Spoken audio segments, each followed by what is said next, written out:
Everyone, this is Rabia Manzoor, and once again I'm here. In our previous lecture, we started chapter number 3 of your book, which is Measure of Location or Measure of Central Tendency. And in our previous lecture, I talked about the general definition of central tendency, its types, and what are the purpose of central tendency, good average or good average. So, if I talk about the types of central tendency, I said there are majorly three types of central tendency, which is mean, median, and mode. And now we will discuss these three measurements in detail. While mean is the average of the data, and all these three measurements tell us the center point of the data, but there will be difference between these three measurements. In general, arithmetic mean is the average of data. Median is the middle value of your data because there is 60% data that lies below median value while 60% lies above the median value. While mode is the most commonly used value या occurring value in your data. I have tell you earlier that these three measurements we use these all three measurements as the center value of the data, but they exist in different patterns and have their own special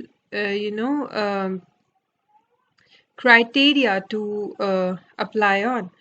So let's talk about our first measurement, which is arithmetic mean or arithmetic mean or average.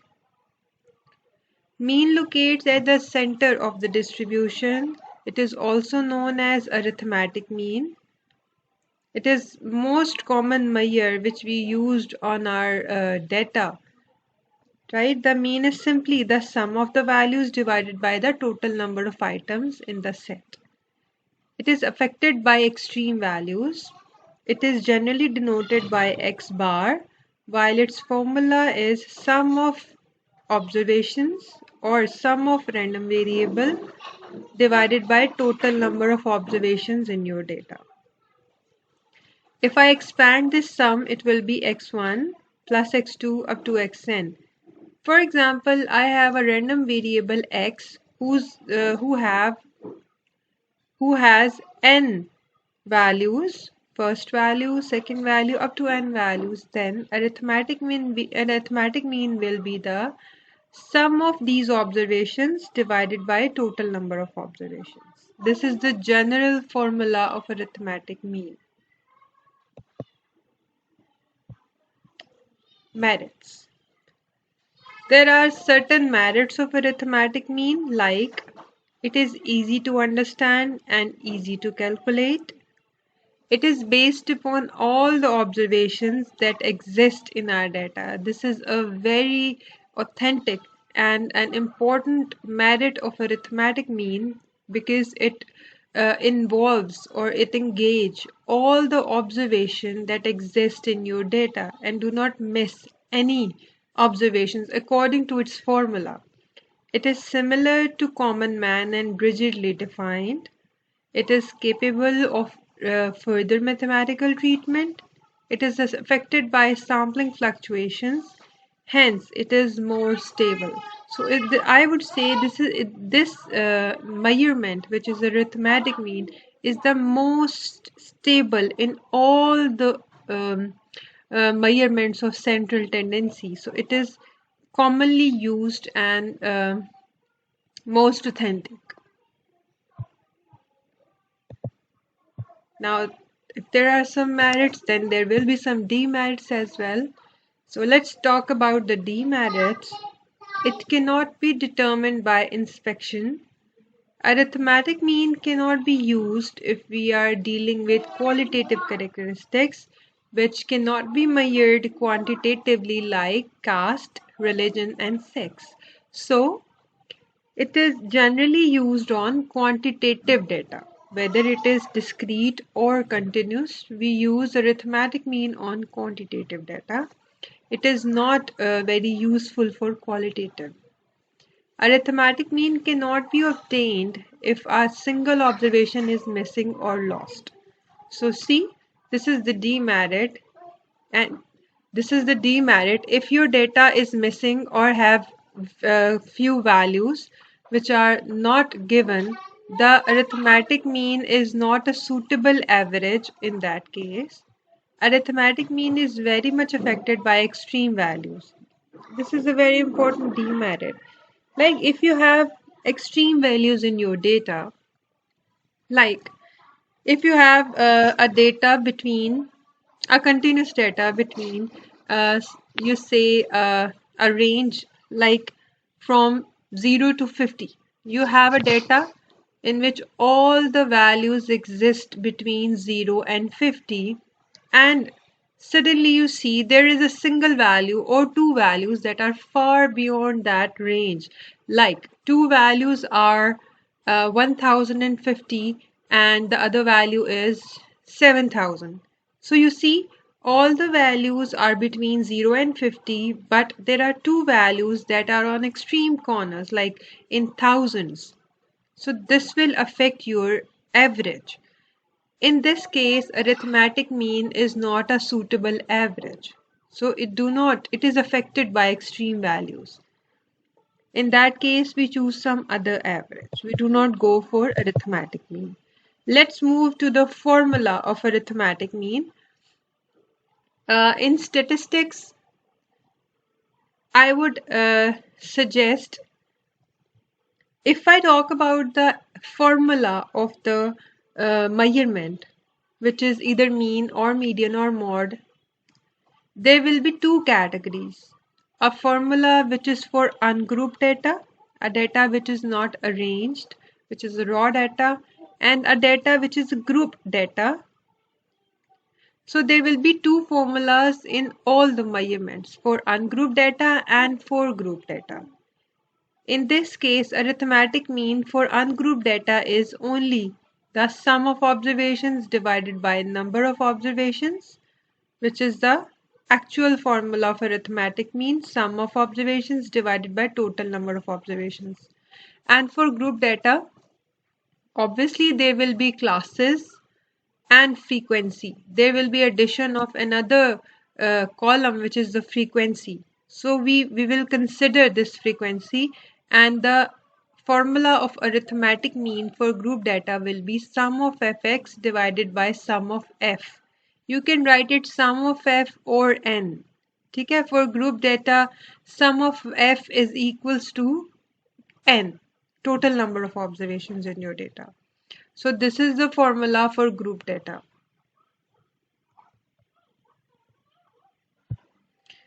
Let's take an example. I would give you an example for both cases, for ungrouped and for group data. Birth weight of newborns are 3.3, 6.1. So you have few observations in your data which is kind of a raw and is not arranged. So this is ungrouped data. I would say this is ungrouped data.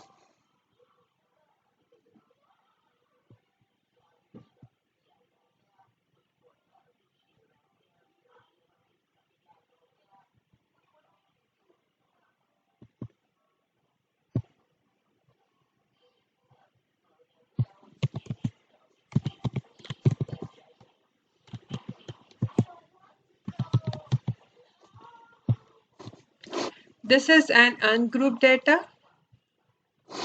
So we want to find the arithmetic mean for this data. It is represented by x bar, and the formula for ungrouped data is sum of x divided by total number of observations. We will simply add all these observations, right? We will add these observations and the sum will be 41.2. Now we will divide it to the total number of observations. There are 10 observations. 1, 2, 3, 4, 5, 6, 7, 8, 9, and 10. So there are 10 number of observations.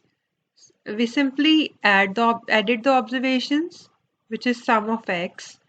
This is 41.2, and we divided it to the total number of observations, which is 10. So this is the answer, 4.12 kg. This is the average weight of newborn babies, 4.12 kg. That means on average, the weight of newborn babies are 4.12 kg. This is an example for ungrouped data. Now I am moving to the other example. This is the example of group data. A survey of 100 families, each having 5 children, revealed the following distribution: number of male children and number of families. So it is important to check what is your main variable. We are talking about a families having 5 children. Reveal the following distribution. So number of male children, we are talking about children. Uh, this is your data. You have a random variable x. You see it is a discrete random variable. It has values 0, 1, 2, 3, 4, and 5. We are talking about number of children. And this is the frequency. There are 9 families who have no children, male children, and there are 24 families who have 1 male children, and similarly there are 2 families who have 5 male children. So this is the frequency of your data, and you see it is a group data.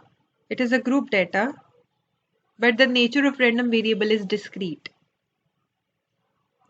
The formula of arithmetic mean in this case is sum of fx divided by sum of f. So we need two summations in this case, sum of this column, and sum of this column.